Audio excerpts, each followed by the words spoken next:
Should I say I'm getting this book dedicated to my cat? Welcome to Ruby Reviews Books. Reviews from a cat who cannot read. From a cat who cannot read. Ruby Reviews Books, where Ruby, a cat who cannot read,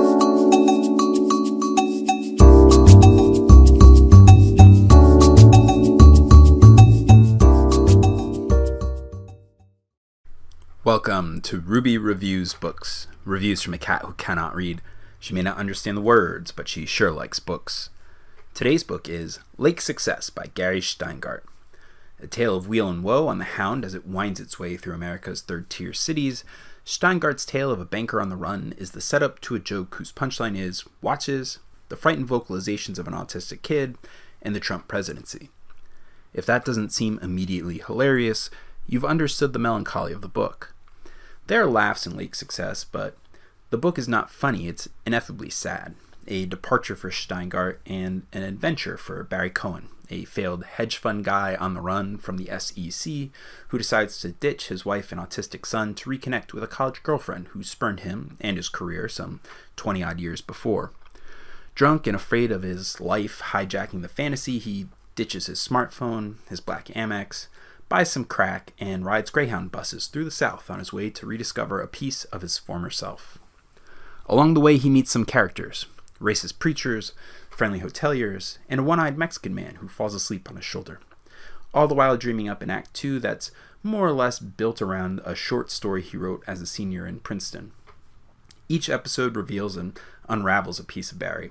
We learn about his motherless upbringing, the chip on his shoulder, and his obsessive aspirations for bettering himself, and the many bodies he's left along the side of the road on his ascent to a literary trading career that is 1 part Fitzgerald reference and 9 parts fraud and mismanagement. The question I've been asking myself is, what is this book about? With Lake Success, it's hard to pin down. It's a road trip story, but we don't follow the trip to the last scene. It's a book about family, but the story goes on after it breaks up. It could be a book about parenting an autistic child, but Barry is running away. Maybe a story about Barry's personal redemption, but there's none. So what does Barry's story mean? There's some clue in the character himself. Barry is arrogant, selfish, self-involved, and exceptionally tone-deaf to anything that's not watches, Hemingway, Fitzgerald, or finance. He's anti-Trump, but all he cares about is himself, having sex with beautiful women, seeming great, and making money. The journey through America and who he meets isn't particularly instructive to him. He frames his interactions in friend moves to change people or to get something from them. He thinks of himself as a force of moral leadership, but the lesson is empty. He crumples in the face of adversity and consistently and remorselessly evades responsibility. And the world rewards him for it.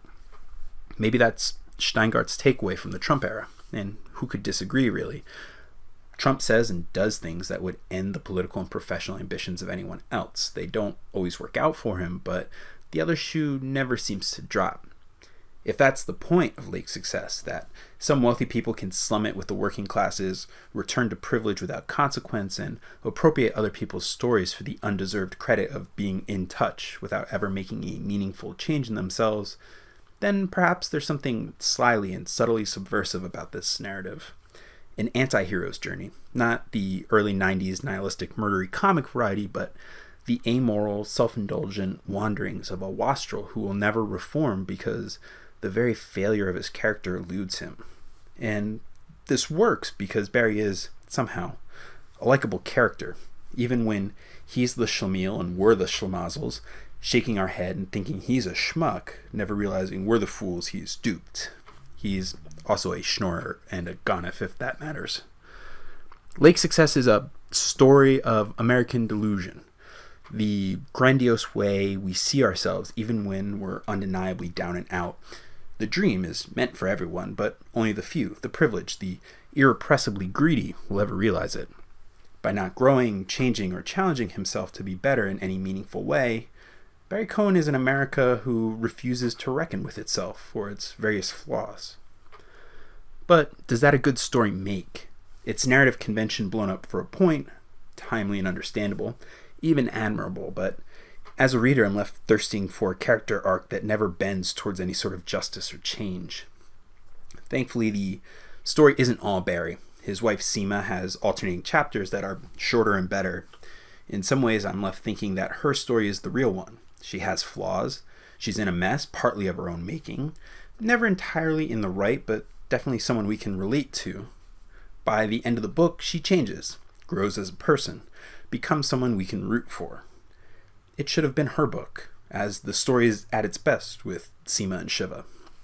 I give the book 3.5 stars. Let's see what Ruby thinks. 1, 2, anything else? 3. Okay, well there you have it. Lake Success by Gary Shteyngart. Rated 3.5 stars, 3 rubs, the twitch of an ear, the swish of a tail, and the full sniff.